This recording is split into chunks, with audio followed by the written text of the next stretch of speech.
Hi there. So, I am David Boulding.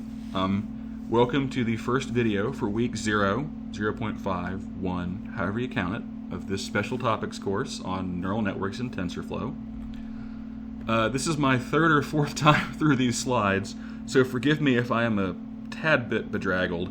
I am beset by technical difficulties. Hopefully this is going to be the one. So my name is David Boulding. I am a CS grad student over at GSU. I was a PhD student, but I'll be graduating with a master's at the end of the fall. So my dissertation was going to be in spiking neural networks, but it turns out those are fairly capital H hard. Basically, training them with reinforcement learning, which is kind of what you really want to do, ends up being extremely slow. And training them with like a lot of the clever tricks that people have found to train them in more practical time, in my assessment, throw away a lot of the potential of a spiking network.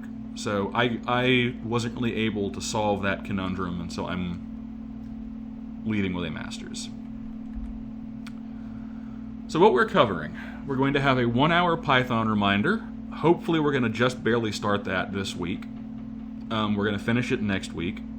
And then we're going to talk about basic artificial neural networks. So you're going to see, please do not fail me, little drawing command. Yes, good.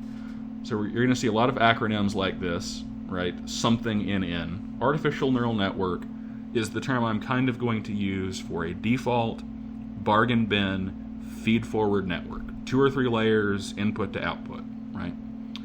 So we're going to talk about that in a math minimal kind of way.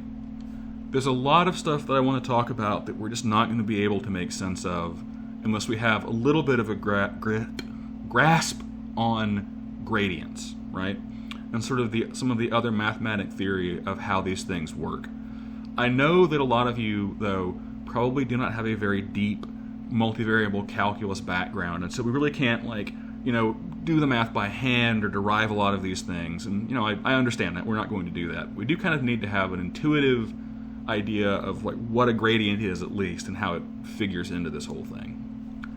We're going to do a NumPy implementation of a network, and I think it's important to kind of see how all of this stuff fits in. It fits together at least once, because after we do that, we're going to talk about TensorFlow, and TensorFlow is going to automate a lot of this stuff, right? We're never going to have to worry about finding gradients by hand again. But in order to kind of understand what TensorFlow is automating, I think it's good to do a relatively explicit sort of manual implementation once.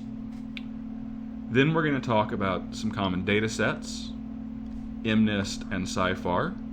MNIST are black and white digits, handwritten digits, 0 through 9. And SciFar are little small images of cars and dogs and sailboats. And the challenge in each case is to identify which digit it is and which class it is. So depending on which version you get, each one has a label of one of 10 classes or one of 100 classes. So you don't have to learn every human concept to do SciFar. You just have to learn to tell a dog from a car from a sailboat. Not to get ahead of myself.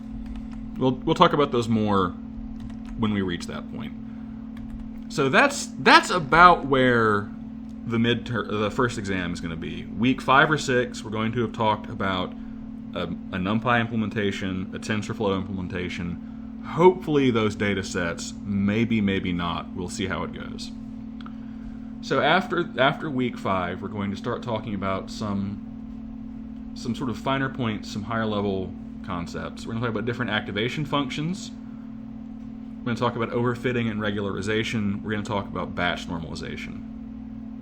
So, batch normalization dramatically speeds up training. Overfitting and regularization you have to understand because basically your networks can perform worse in the real world than your training performance indicates unless you handle this. And then we're going to talk about special topics.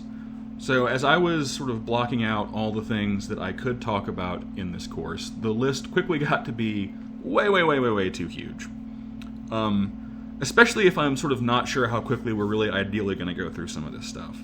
So instead of picking 4 or 5 of all the things we could talk about, I thought I would just give you the choice. So about 2/3 of the way through, when we finish regularization and batch norm and all that, I'm now going to give you a choice of which of these things you would like to talk about. I have sort of highlighted the ones that I think are a reasonable choice in this kind of pale blue, right? So convolutional networks are basically for 2D images. Residual networks are for building very, very deep networks. They have a sort of repeating pattern that breaks down into blocks that allow your network to have a lot more layers than it normally would. Recurrent networks and LSTMs are for handling sequence data. LIF neurons are kind of the simplest, I think, spiking model that you'd want to work with. Oops. And advance. Please.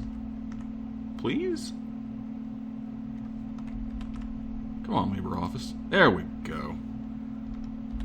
So there are a couple of things we won't talk about, unfortunately. We're not going to talk about NLP stuff. NLP is natural language processing. This is worth mentioning because some of the really big headline like Google results are NLP stuff. That's just not my problem domain. I don't know those results as well. I don't think I know them well enough to talk to you about them with any kind of authority. We're also not going to talk about the sort of data center-y parts of TensorFlow.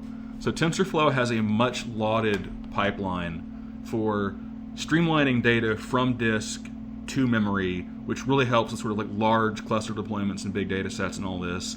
I've never had to use a data set like that, right? So I don't really know those bits of TensorFlow, so we're not going to talk about those. Pandas and Dask are also really good for sort of manipulating and building data sets.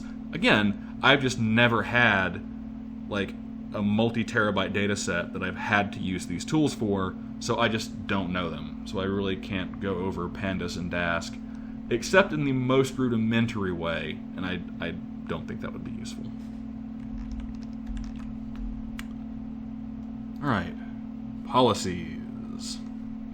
So videos are going up on Friday. I'm going to do my damnedest to stick to that so that the Tuesday class always gets the videos in advance, right? With plenty of time to watch them. Class meetings are on Tuesday and Thursdays. Half the class in each. Half the class on Tuesday, half the class on Thursday. So you all only get one weekly meeting. The class time will be used for QA and labs. The primary instruction will be these videos. As often as I can get it, we're going to have weekly homeworks. Realistically, that might not always happen. There are a lot of unique circumstances to this semester, right? Not least of which being COVID. I cannot promise I will always be able to have these weekly assignments up in a timely manner. Sometimes you might have to miss them. And if some of you are saying, "Oh no, we might miss a homework," like that's kind of not necessarily good for you, because the more homeworks there are, the less each homework counts, right? So each one of these homeworks for each week will also have a small lab portion for the in-class meeting. There will be a significant class project, which we'll talk about on the next slide. And syllabus is subject to change. Again, this is the first time I'm teaching this content as such. I've gone over a lot of this as part of a Python class, right? But it's definitely being expanded. That's going to require work from me. We are in the midst of a pandemic, right? So that is going to have an unknown and unpredictable, but almost certainly significant impact on everything related to this class and how it's scheduled. I'm not sure how quick we're going to get through this, right? So the schedule I went over is optimistic. I will not be surprised or disappointed if we have to really slow down on some of these units, right? If we only get through here by the end of the semester, that's still reasonably mission accomplished, right? So if we have to slow down, right, that might be a reason to change the syllabus. So syllabus is very, very subject to change. We're going to do the best that we can, but there's no way around the fact that we might have to adjust the pacing in the schedule here. All right, so finally, project. There's going to be a large project portion. Okay, sorry. The grade will have a large project portion. There we go. So I'm going to talk a little bit more about this after the midterm, but just so you can go ahead and begin thinking about it, you need to pick an interesting project, and that's going to be a large part of your grade. It cannot be arbitrary. So what do I mean by interesting and arbitrary? Here is effectively what I really want to avoid. I really want to avoid any way that someone could turn in something from a blog. There are a bunch of ML blogs, right? And I really want to put, as clearly as I can put it, you cannot do a tutorial project. You have to think of a unique project that is relevant to you, right? So I have often taught a windowed programming class, a graphical class, and I am always deluged in, can I do Hangman? Can I do a calculator, right? Can I do a diary? And the answer is no, because I know you're getting that from the internet, right? That's what I mean by arbitrary project, is, something that you obviously got from the internet. You need to pick an architecture that's interesting. You need to pick a data set that's interesting. Okay, and we'll talk a little bit more about that when we sort of get to that point in the semester. I think that is mostly that. The next bit is on installing Python, I think.